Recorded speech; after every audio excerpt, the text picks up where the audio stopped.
What is up, beautiful people of the world, and welcome back to the season finale of Cinematic Black Facts with your girl, Alicia G. You know, I wanted to get all dressed and fancy for y'all, not just because it's a season finale, no. Because we're finally saying goodbye to 2020. I can't do it anymore, and I know y'all sure as shit can't either. So, with just a deep breath, as soon as it hits midnight, we all must say, Jumanji! But in all seriousness, welcome back to Cinematic Black Facts with your Alicia G. For those of you that are new here, this is a quick look into Black people and other people of color in the cinematic history you never learned.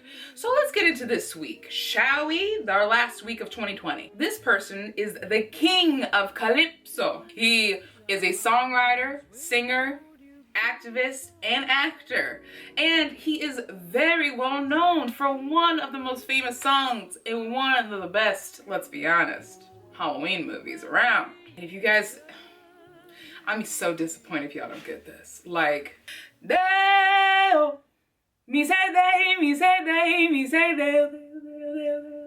they like come and me won't go home. So this week's person is the one and only Harry Belfonte. Now, let's just dive right on in because homie is quite interesting. So, and fine, like, whoo, damn, to be around in the 50s. Let's just go into that video. Belfonte was born Harold George Belfonte Jr. on March 1st, 1927 in Harlem, New York. His mother, a Scottish Jamaican, was born in Jamaica and an Afro-Jamaican father. From 1932 to 1940, he lived with one of his grandmothers in her native country of Jamaica. When he returned to New York City, Belfonte finished his high school degree, and soon after, he joined the Navy and served during World War II. In the 1940s, Belfonte received gratuity in form of 2 tickets to see the American Negro Theater. He fell in love with the art form and also met Sidney Poitier. At the end of the 1940s, he took classes in acting at the dramatic workshop of the New York School in New York with the influential German director Erwin Piscart, alongside Marlon Brando, Bea Arthur, and Sidney Poitier, while performing with the American Negro Theater. He subsequently received a Tony Award for his participation in the Broadway review of John Murray's Anderson's Almanac.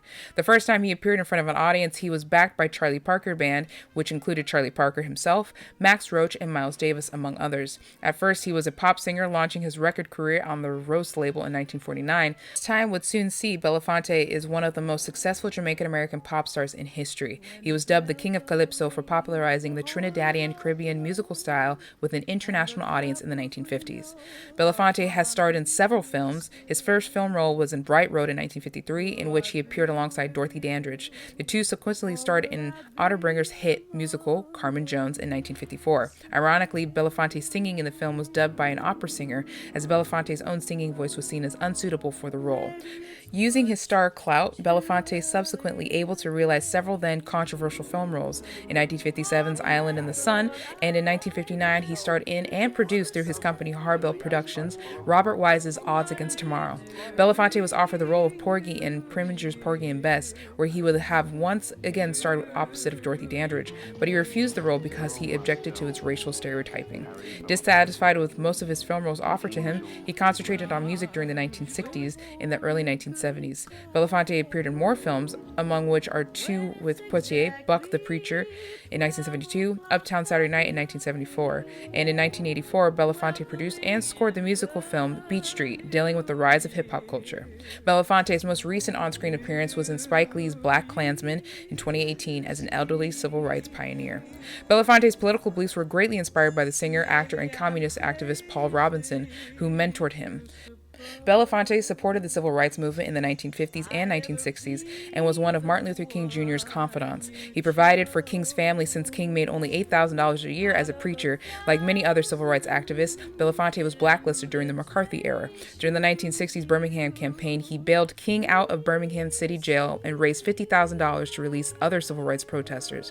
He financed the 1961 Freedom Rides, supported voter registration drives, and helped to organize the 1963 March on Washington. Belfonte did so much more that I can't fit in this video for civil rights movement, especially in entertainment, as well as being a strong political activist, humanitarian, and supporter of the LGBTQIA community.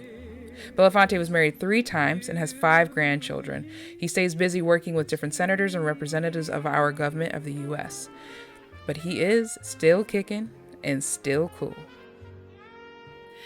Oh, Mr. Belfonte, I just knew you were the right person to finish off my season 1 of Cinematic Black Facts with, because, good sir, you seem cool. You seem like a good dude to hang out with, you know? With all that being said, as always, here on Cinematic Black Facts, for the last time in 2020, we honor you, we salute you, we appreciate you, we respect you, but most importantly, Mr. Belfonte, we thank you. I hope everyone has a wonderful 2021.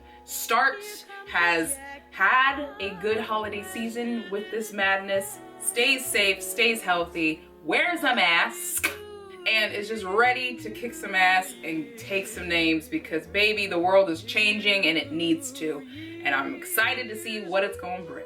Happy New Year from Cinematic Black Facts to you. So that is an official cut, print, slate, and wrap on season 1 of Cinematic Black Facts.